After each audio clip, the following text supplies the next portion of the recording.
ದಿವಸದಿಂದ ಆಚರಿಸ್ತಾ ಇದ್ದೀವಿ. ಭಾಳ ಸಂತೋಷ ಆಗ್ತದೆ. ಆ್ಯಕ್ಚುಲಿ ಹೇಳಬೇಕು ಅಂದರೆ ಬನಶಂಕರಮ್ಮ ತಾಯಿ ವರಪುತ್ರನೇ ಅಂತ ಹೇಳಬೇಕು. ಸತತವಾಗಿ 27 ವರ್ಷಗಳ ಕಾಲ 27 ವರ್ಷ ಆಗ್ತಾ ಅನ್ಸ್ಕೊಳ್ತೀವಿ ಸಾಮೂಹಿಕ ವಿವಾಹವನ್ನು ಆಚರಿಸ್ಕೊಂಡು ಬರ್ತಾ ಇದ್ದಾರೆ.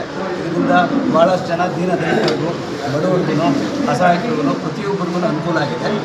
ಸೊ ಹಾಗಾಗಿ ಇಂಥ ದಿವಸದಲ್ಲಿ ನಾವು ಭಾಳ ಸಂತೋಷದಿಂದ ನಮ್ಮ ಬಸವರಾಜ್ ಅವರಿಗೆ ಆ ಬನಶಂಕರಮ್ಮ ತಾಯಿ 100 ವರ್ಷ ನನ್ನಂಥ ಚೆನ್ನಾಗಿ ಬದುಕಿ ಬರಲಿ, ಅವರಿಗೆ ಅವ್ರ ಕುಟುಂಬಕ್ಕೆ ಒಳ್ಳೆಯದಾಗಲಿ ಅಂತ ನಾನು ಮತ್ತು ನನ್ನ ಸ್ನೇಹಿತರು ಬರೋಲ್ಲ. ಒಂದು ವಿಚಾರ ಏನು, ಈ ನಮ್ಮ ಧೀಮಂತ ನಾಯಕರಿಗೆ ಎಸ್ ಬಸವರಾಜ್ ಅವರಿಗೆ ಮುಂದಿನ ದಿನಗಳಲ್ಲಿ ಆ ಬನಶಂಕರಮ್ಮ ತಾಯಿ ಇಡೀ ಮುಕ್ಕೋಟಿ ದೇವತೆಗಳು ಕೂಡ ಅವರಿಗೆ ಹೆಚ್ಚಿನ ರೀತಿಯಲ್ಲಿ ಶಕ್ತಿ ಕೊಟ್ಟು ಇಡೀ ಸಮಾಜಕ್ಕೆ ಒಳ್ಳೆಯದಾಗುವಂಥ ಕಾರ್ಯಕ್ರಮಗಳನ್ನ ಅವರು ಹಮ್ಮಿಕೋತಾರೆ. ಅವ್ರಿಗೆ ಹೆಚ್ಚಿನ ರೀತಿಯಲ್ಲಿ ಶಕ್ತಿ ಕೊಡಲಿ ಅಂತ ನಾನು ಎಲ್ಲರ ಪರ ಕೇಳ್ತೀನಿ. Thank you. ಭವಾನಿ ನಗರ ಬಸವರಾಜ್ ಅಂತಲೇ ಖ್ಯಾತಿ ಹೊಂದಿರುವಂಥ ಎಚ್ ಬಸವರಾಜ್ ಅವರು ಬೆಂಗಳೂರು ಮಹಾನಗರ ನಗರ ಪಾಲಿಕೆಯಲ್ಲಿ ವಿರೋಧ ಪಕ್ಷ ನಾಯಕರಾಗಿದ್ದರು. ಆದರೆ ಅವರ ಶ್ರಮಕ್ಕೆ ಯಾವುದೇ ರಾಜಕೀಯ ಪಕ್ಷಗಳು ಬೆಲೆ ಕೊಟ್ಟಿಲ್ಲ.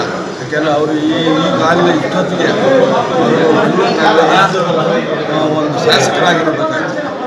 ಅದೇ ರೀತಿ ಬನಶಂಕರಿ ದೇವಸ್ಥಾನದಲ್ಲಿ ಸಾಮೂಹಿಕ ವಿವಾಹ ಅನ್ನೋ ಒಂದು ಹೊಸ ಒಂದು ಆವಿಷ್ಕಾರ ವೇದಿಕೆ ಅಂತ ಅದರಲ್ಲಿ ಸಾವಿರಾರು ಮದುವೆಗಳು ನಡೆದಿದೆ.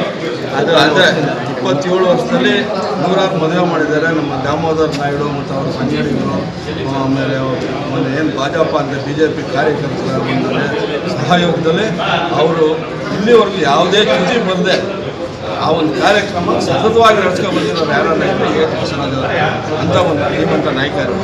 ಅಂಥವ್ರಿಗೆ ಜನಪರ ಕಾಳಜಿ ಇರುವಂಥವ್ರಿಗೆ ಸಮಾಜದ ಏಳಿಗೆಗೋಸ್ಕರ ದುಡಿಬೇಕು ಅನ್ನೋರಿಗೆ ಅವಕಾಶ ಕೊಡಬೇಕಾಗಿರುವಂಥ ಒಂದು ಕೆಲಸನ ಪಕ್ಷದ ಹಿರಿಯ ಮುಖಂಡರು ಗಮನ ಕೊಡಬೇಕು. ಎಲ್ಲೋ ಒಂದು ಪಕ್ಷ ಬಿಟ್ಟು ಹೋಗಿರ್ತಾರೆ, ಅವರು ತಿರುಗಿ ಅಂಥವ್ರಿಗೆ ಅಧಿಕಾರ ಸಿಗ್ತಿದೆ ಹೊರತು ಪಕ್ಷ ಕಟ್ಟಿ ಜನಪರ ಕಾಳಜಿಯಿಂದ ಕೆಲಸ ಮಾಡುವಂಥವ್ರಿಗೆ ಅವಕಾಶ ಕಲ್ಪಿಸ್ಕೊಡ್ಬೇಕು.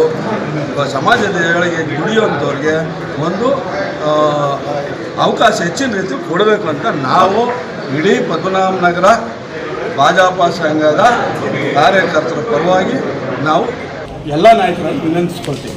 Okay sir.